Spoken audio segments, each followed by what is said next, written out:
Hello everyone. In today's video I'm going to just do a little lecture on how Autodesk Maya and other 3D software for that matter actually display 3D objects.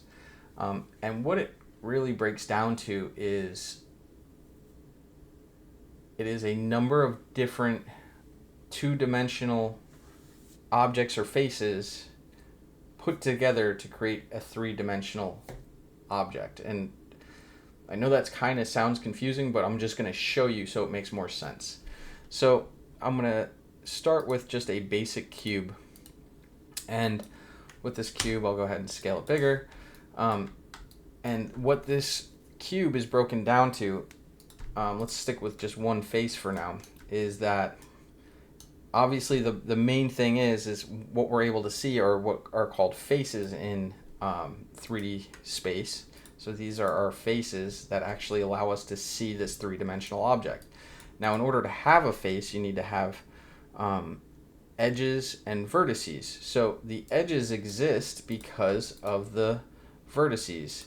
So I'm holding right click, just going to vertex. That allows me to select my vertices. Now you can just follow along. You don't have to do any of this that I'm doing.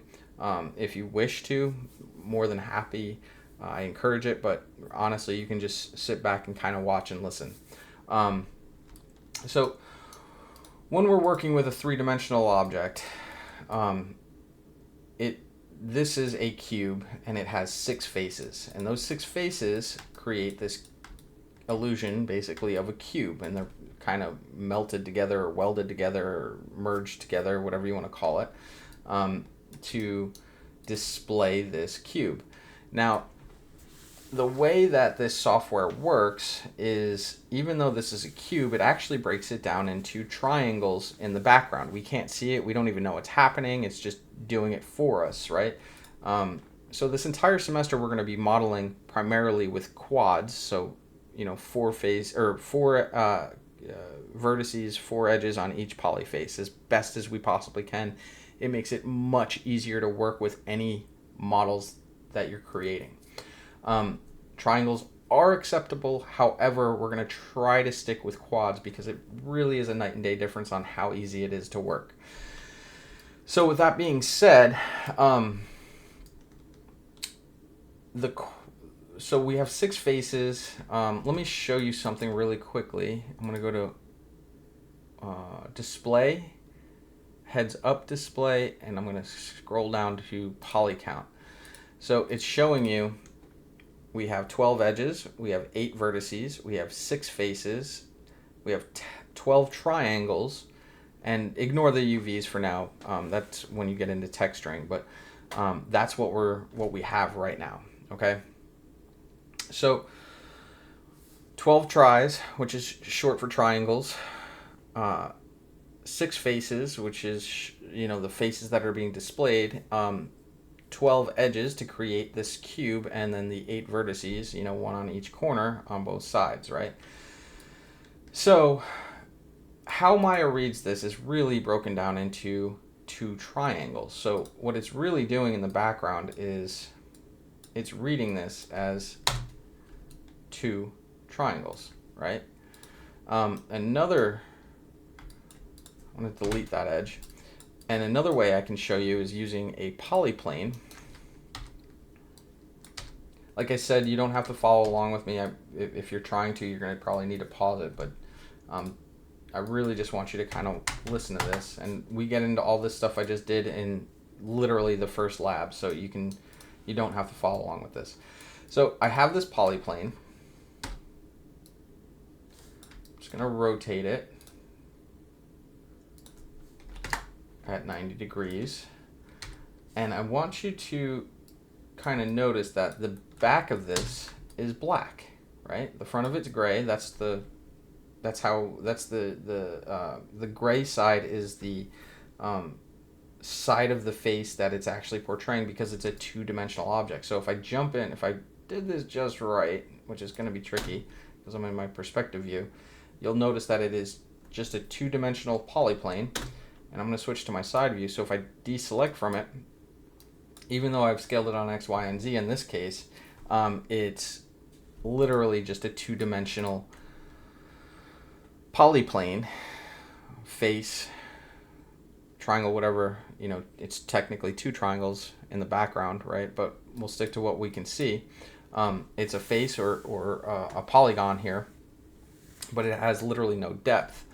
Now, to show you how this cube is being read, you'll notice the back side of it's black. That means it's the side that it's not displaying, because it's a two-dimensional object. A two-dimensional object doesn't have 3 dimensions, so it can only be pointing the side it can show or display on one side. So I want to show you what's really kind of happening on this. And this was added a couple years where they actually show you a black background. But if I show you what this object really is, it's really a two-dimensional object in a three-dimensional space. Because if you notice now, you can't see the back. Before it was black, I just changed one of my shading to back face culling. And what that does is it's showing you kind of the core of how the software is reading it. So you can't see the other side because it's only a two-dimensional polyplane. You can't have a three-dimensional object because it's a 2D object, right?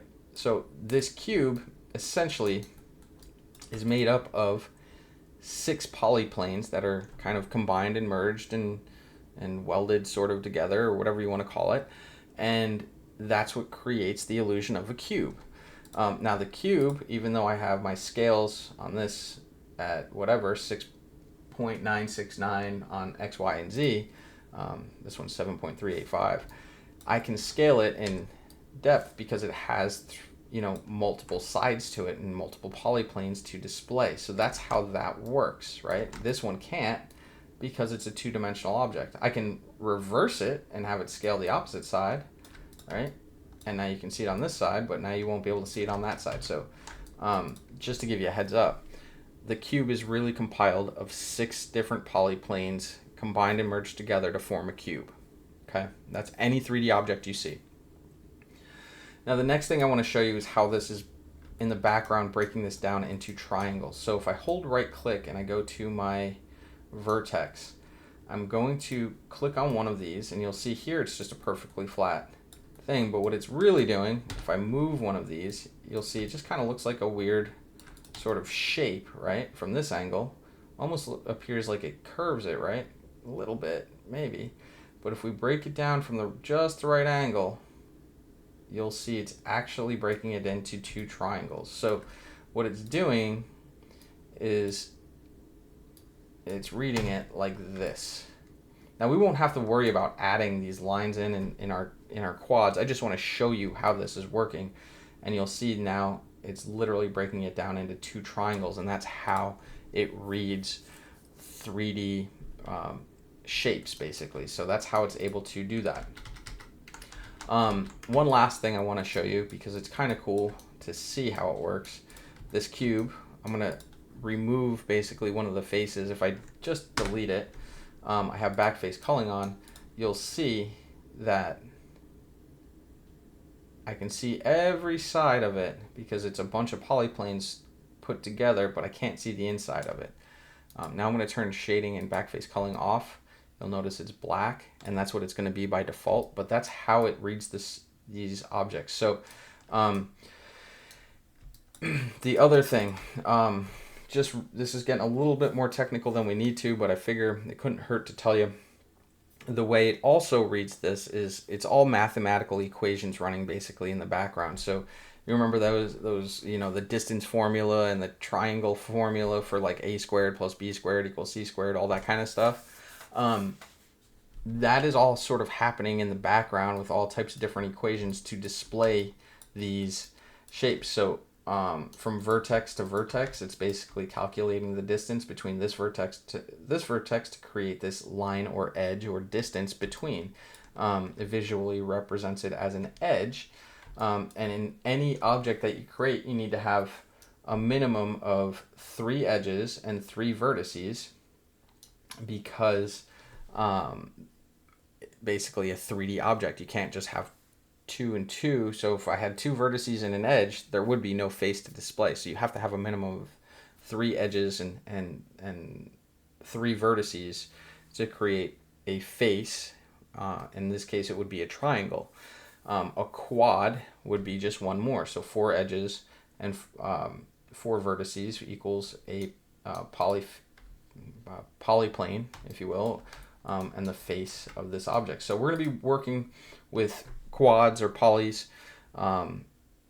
Triangles are okay throughout the semester, but I show you how to do everything literally step by step. So it's easy to kind of follow along, and you can always pause, rewind, play. I've got the little keyboard down here in the bottom left corner, right? So you can see everything I'm pressing. But that's essentially sums it up in a nutshell in terms of how the 3D software works. So anyway, I have all my little poly counts up here.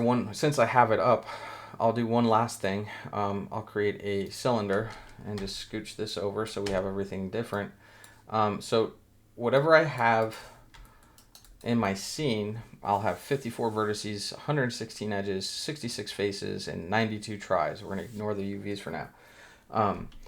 When I break this down, if I want to know what I have on any individual object, I'll click on my polyface. I have 4 verts, 4 edges. This object here, P plane 1, is 4 verts, 4 edges, 1 face, 2 tries. Remember, I was telling you it's broken down into 2 triangles. And ignore the UVs. Again, if I do this, just want to show you how it changes it. It is now still 2 tries. It's not going to break it down any more than it has to. It has now 2 faces because I have an additional edge. It has 1 additional edge, but the verts are still the same. So anyway, just to give you an idea, if I click on this one, I've already deleted one of the faces, but let's just fix that real quick. Now I have my standard cube, right? 8 verts, 12 edges, 6 faces, and 12 tries because it's breaking those 6 faces into triangles, right? And then any object you select, I only threw this in here just to get you some more numbers in here. If I select on this cylinder, P cylinder 1 right up here in your channel box, you'll notice of all of the verts, edges, faces, tries I have in my scene, whatever I have selected is going to show me what I have selected here. So just quick little tips and tricks, if you will. You're probably not going to need the poly count up top unless you really want it. I model with it off, but it's entirely up to you. And it's display, heads up display, and poly count. So I hope this helps explain a little bit about how Maya reads 3-dimensional objects and how it works in the background. And one of the major reasons I touch base on this, not just for general knowledge of the software, but also when you're working in your scene, it can get a little confusing and complicated. And if I were to, this is going to be a common thing that happens. I'm just going to extrude, extrude, extrude, extrude. This cube with my heads up display on, if I go to poly count, we know it's only got 6 faces, but now I've got 24, or wait, faces, I have 22. Why is that? It's because I've extruded that face a number of different times to display all of these additional faces, and that is a common thing that'll happen. Now if you notice something like that happening, you can evaluate it and get it fixed more quickly, but it can really cause Maya to cause some issues, especially when you get into really complicated models, depending on how powerful your hardware is, your computer. For the most part, modern PCs can run everything in this class pretty well. If you have an older machine that you've used quite a bit over the years, it may be able to, it's going to be capable of doing all this, but it might run at a little bit slower of a pace. And when you have really, really high poly counts and confusing models to read, because remember it breaks everything down into triangles, it could, so like for instance, if this here had like a lot of weird topology happening, right? This is now doing all these mathematical equations in the background, breaking this into a triangle. This already is a triangle. This is already a triangle, but to give you an idea, it's going to break this one into a triangle. And when you get, and that's how it's reading it in the background, even though you see it like this. It's really it can get really complicated where the software can crash. So I always recommend saving often, saving not only over, please don't just save over your previous saved file, please save out, different versions of it. I always say save, start at, model 1, and then save the next one out as model 2, and save the next one out as model 3, etc., etc., etc. So this way you can always go back to a previous version of where it was working properly if you do run into this issue. So a lot of you won't, some of you might, and if you do, at least you know how to sort of move forward. But that pretty much covers everything I have on this quick little video. I hope it was helpful. If you have questions, concerns, anything like that, shoot me a message on Canvas inbox, feedback, whatever. Let me know, and I will respond as quickly as I possibly can. Other than that, I hope you enjoyed it. I hope you learned something from it, and stay tuned for the next one. Thank you so much.